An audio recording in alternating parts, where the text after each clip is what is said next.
The Indigo Rebellion. This video is brought to you by Unacademy in association with GyanCentral.com. So the Rhodes were oppressed, and this was not only because they had to pay high rents, but also because they had to grow a cash crop called as indigo, which was not even a food crop for their survival. Due to the problems, all of them rose against the planters. In fact, by March 1859, thousands of Rhodes in Bengal refused to grow indigo and pay rents to the planters.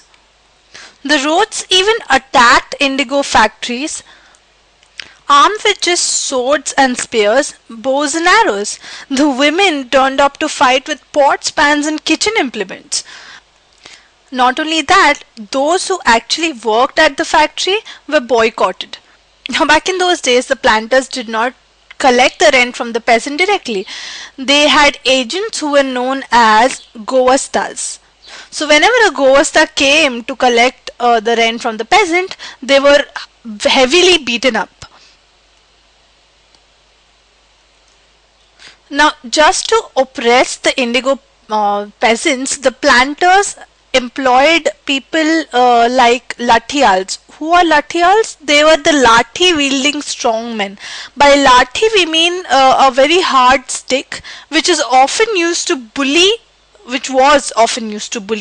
the peasants into growing indigo. The Rhodes swore that they won't be bullied by the lathials. So rebellion was in air. But now the question comes, how did the oppressed actually rise up in rebellion? Because we don't get many chances to see that, do we? Now usually the oppressed doesn't easily rise up in rebellion until and unless they have a certain cause, some sort of a support, some sort of an inspiration that made them rise up and fight for their rights. So what were these reasons? First of all, we are talking about the time which was around 1859, which was immediately after the Great Revolt of 1857. This Great Revolt of 1857 had opened up people into revolting against the wrong. So that kind of gave the oppressed a certain inspiration to rise up and demand their rights. Now, by 1859, the Rhodes also felt that they had the support of the zamindar. Now this happened because in some places the zamindars went around in villages urging Rhodes to resist the planters. Now first of all, the zamindars did this because they were angry at the rising power of the planters. The zamindars were also unhappy of the fact that they were forced to give their lands on long leases. The second support that the peasants got was from the village headmen. Now the village headmen were angry that they were forced to sign contracts on behalf of the indigo peasants, and they mobilized the indigo peasants and fought many battles with the lathials. After the revolt of 1857, the British government was particularly worried about the possibility of another rebellion. So owing to this, the lieutenant governor toured the region. Now the Rhodes thought that the tour was a sign of government sympathy for their plight. Now, one of the reasons that led the Rhodes to believe such a thing was that the magistrate in West Bengal issued a notice saying that the Rhodes won't be forced to accept the indigo contracts. So what happened was that the peasants thought of it as Queen Victoria's declaration that indigo need not be sown. But in reality, Eden was just trying to placate the peasants and control an explosive situation. So the rebellion, instead of stopping, spread even more.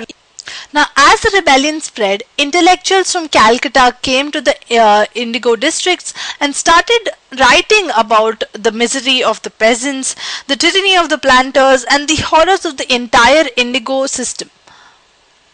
So the word spread, and worried by this rebellion, the government started bringing in military forces to protect the planters from assault. Then the government decided over bringing in something known as the Indigo Commission. This commission was supposed to inquire into the entire matter and provide them with a solution. So the commission actually held the planters guilty and criticized them for the forceful methods that they employed for cultivating indigo.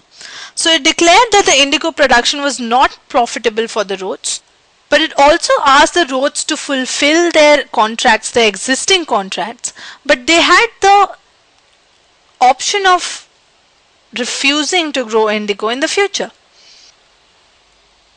So now the rebellion was settled, but the indigo production collapsed in Bengal. But all the planters just shifted their operation to Bihar.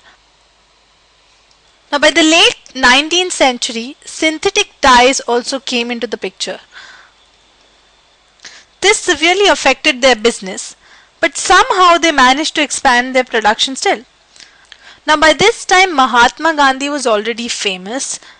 So when he returned from South Africa, a peasant from Bihar's Champaran district persuaded him to visit the Champaran district and see the plight of the indigo cultivators there. In fact, Mahatma Gandhi's visit in 1917 marked the beginning of the Champaran movement against the indigo planters. This is significant. Why? Because this was the beginning of the Indian Satyagraha movement. The term Satyagraha was first seen in this very movement. Now so far we have covered the peasants, the indigo cultivation and the countryside problems under the British rule. So now in our next video we'll be covering the tribal life, how the tribals survived under the British rule.